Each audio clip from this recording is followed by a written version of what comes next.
November 29th, 2012 didn't get a lot of publicity, but it should have. On that day, New York City, our biggest city, went an entire 24 hours without a single violent crime. Not one murder, no shootings, no stabbings.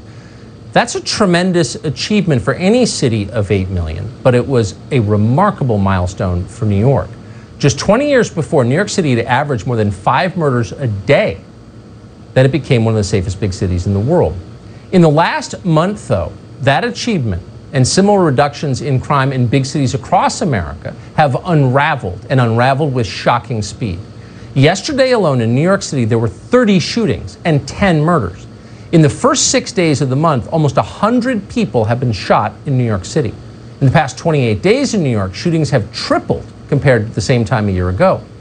In Chicago over the 4th of July, 79 people were shot with firearms and 15 killed. Where are the gun control people, by the way? I haven't heard much from them about this. They're mad that people on farms in Iowa have AR-15s. They don't say anything about the atrocities unfolding right now in our cities. But what happened in Chicago just continues a trend from June, in which 89 people were murdered in a single month. That was the deadliest June in Chicago in almost a quarter century. Earlier this year, Mayor Lori Lightfoot lectured her citizens about her special right to get her hair done during the coronavirus lockdowns. Now she says that any claim that Chicago is dangerous or falling apart is, can you guess, Mad Libs anyone, racist. President Trump is trying to execute on the 1968 strategy of Richard Nixon, and that is to make it seem as if the democratically controlled big cities are rabidly out of control and playing to the fears of a white suburban constituency, white rural constituency, to rally behind him as the law and order president. It's transparently political, and candidly, it's laughable. So 89 people murdered in a single month, but the only people who are mad about that are white rural people. What about the families of the 89 people murdered in your city?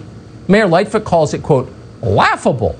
Really, that's her attitude toward the slaughter in Chicago. Of course, it's easy for Lori Lightfoot to laugh. At public expense, she enjoys an immense security detail. Someone should take it away from her tomorrow and see if she's still laughing about what's happening in Chicago. Ordinary people don't get enormous publicly funded security details. In fact, one of the people murdered in Lori Lightfoot City over the weekend was called Natalia Wallace. She was 7 years old. She was attending a family 4th of July picnic when 3 men drove up in a car and sprayed the party with gunfire. After she was murdered, her uncle spoke to the press. He didn't beg for the police to be defunded or abolished. He asked where the cops were. They weren't there to protect a little girl. Quote, they weren't here. That's where they should have been, on these high-risk corners where the violence is taking place. End quote. Obviously, leave it to the uncle of a murdered 7-year-old to speak the truth that no one else will speak, Lori Lightfoot definitely included. When you defund the police, when you laugh off murders and blame rural white people for worrying about them, 7-year-old girls in your city die. Chicago and New York aren't the only cities reverting to the chaos of 30 years ago, though. Since Friday, 34 people were shot and 9 murdered in Philadelphia. That's part of a 27% surge in killings on the year. In San Francisco, 6-year-old Jace Young was murdered at a birthday party. In Washington, D.C., our capital, 11-year-old Davon McNeil was shot and killed at a cookout. 5 people were murdered in Atlanta over the weekend. 8-year-old Sequoia Turner was one of those who were killed. Atlanta's Mayor Keisha Lance Bottoms didn't call the murder of children in her city laughable, at least. We are shooting each other up on our streets in this city, and you shot and killed a baby. And it wasn't one shooter, there were at least 2 shooters. An 8-year-old baby. We are doing each other more harm than any police officer on this force. She went on to say that during the civil rights movement, we knew who the enemy was. Really, what enemy are you talking about, Mayor Keisha Lance Bottoms? Atlanta's out of control. Talk to anybody who lives there, how they feel about it. Take a look at video shot over the weekend from Atlanta. 2 in the morning. Downtown looks like a scene out of a foreign country. Fireworks going off, or maybe it's gunfire. No cops anywhere. Why are there no cops anywhere? Because cops have been vilified.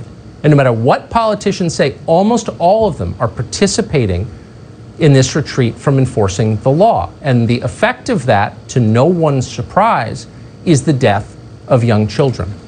It's horrifying.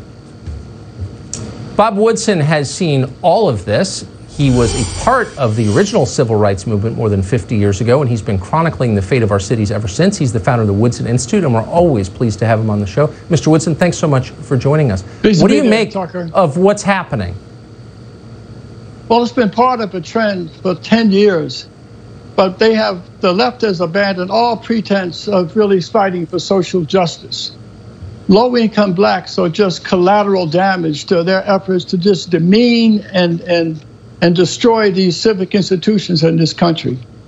Not only that, Tucker, but the children, some of the statistics, 75% of these murders, no one's ever arrested. So that means that in these cities where these murders are occurring, and also, as you say, the police are vilified. In Virginia legislature, for instance, is trying to reduce assault on the police officers to a misdemeanor.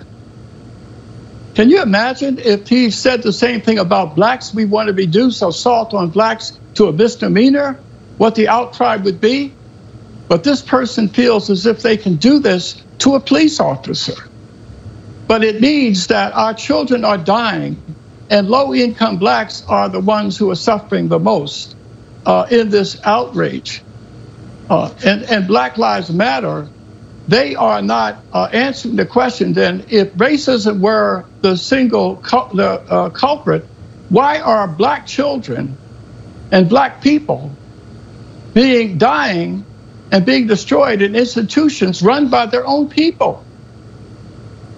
The goal of the civil rights movement was to put black folks in positions so they could improve the lot of their own people. But where are the civil rights leaders and the Black Caucus when statues of Frederick Douglass are being torn down? Obviously, the left has abandoned all pretense of fighting for social justice for blacks. This is an assault on this nation. It's promoting anarchy. And if they want a police-free state, they should move to Mexico, and where there are no 911 numbers, where citizens have to arm themselves as vigilantes to protect themselves against the gangsters.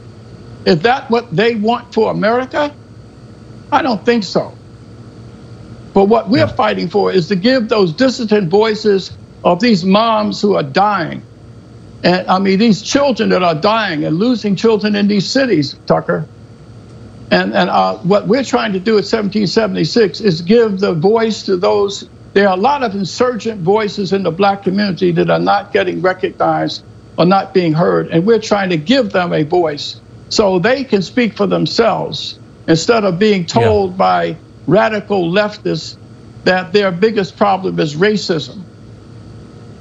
Yeah, well, what we're doing is clearly not working. I mean, that's, and of course it is the definition of insanity to continue doing it if it's not working, and that's what we're doing. Mr. Woodson, thank you always for your clarity. Great to see you tonight. And thank you.